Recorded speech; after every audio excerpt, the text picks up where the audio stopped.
you look at the quality of the housing we're building, only building 800 houses, building homes and communities. I presented to Parliament what we were doing in North West Leicestershire, which was, we called it building for life, building homes and communities, not houses.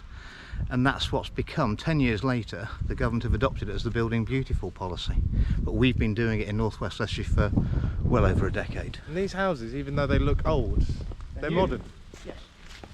Yes. How long ago? Was it 5, 10 years? No. 3 years probably. 3 years? Yeah. Hang on. No, 5 years. They were just being finished, 19. You're right, 5 years. It's always longer than you think. You wouldn't think it. No. So did you lobby to get these in? Well, we haven't. Well, I got the council in, got control of the council in 2007, and it'd been Labour controlled since '83 basically. And obviously, having built a £10 million factory to create 300 jobs in the constituency in 2001, I knew how appallingly anti-business, anti-economic growth the planning department at North West Leicestershire Council was, which is why I think there's only one of the planners from those days still employed by the council,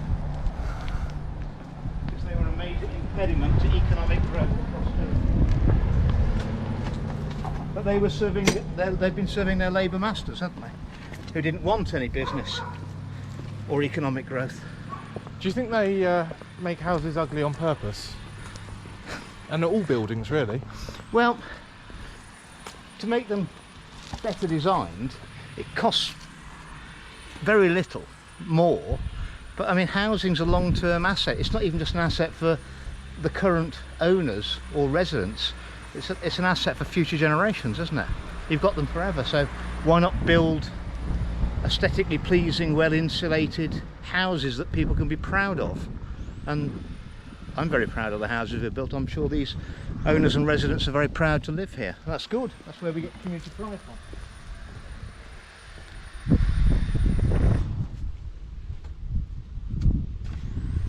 And we still have community spirit in North West Leicestershire.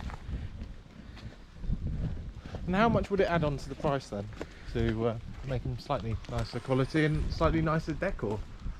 Because it's just a little bit. It's a few £1,000s in the great scheme of things, but you see, under the rules, our planning rules, we can refuse planning permission if they're not deemed to be of good enough quality.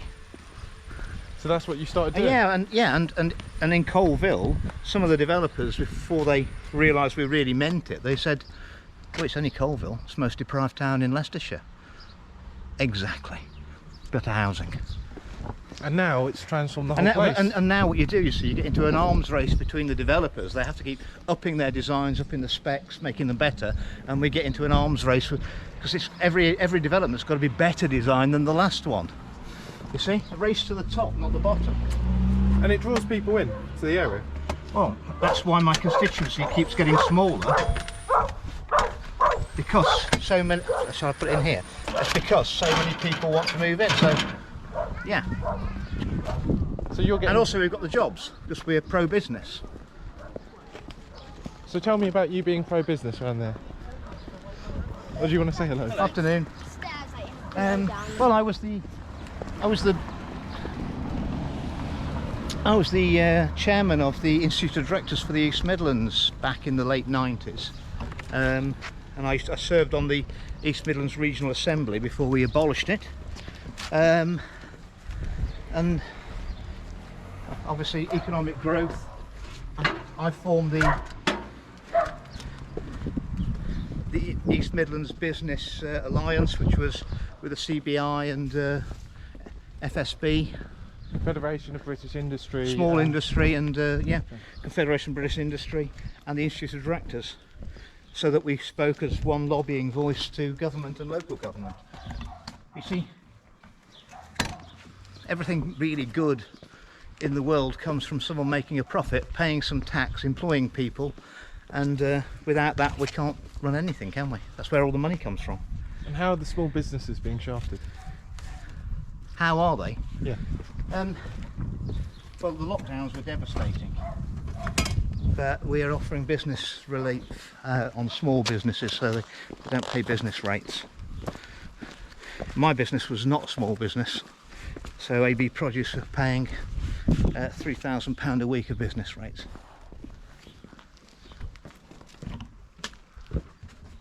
And what do the local councillors think about you? I've no idea now. I mean, the ones that I originally got in 2007 have basically retired now. We need local business people to stand for council, and stakeholders in the community, people who bring something of their experience to local government. But again, I think we could probably do with less councillors. Fewer. Fewer councillors, better quality. I think we need a full revamp of our democracy. And do you need more scrutiny in the local media? I think every penny the local council spends should be visible online, and that any one of the households in the constituency should be able to see what every penny of spending is. That would be good. Isn't it? Well, transparency. Put them all on. Let's get them all online. All the things that the council pays out. Well, and government and central governments. That way even better. Be interesting to see all their expenses. Yes. What sort of reception have you got from the local media around here? Well, they cancelled me. They cancelled me when I spoke out about the vaccines. 13th of December, the last interview with the local BBC, East Midlands. They said, Andrew, why are you sacrificing your career on the hill of vaccine harms? And I said, that's because that's the hill they're killing my people on.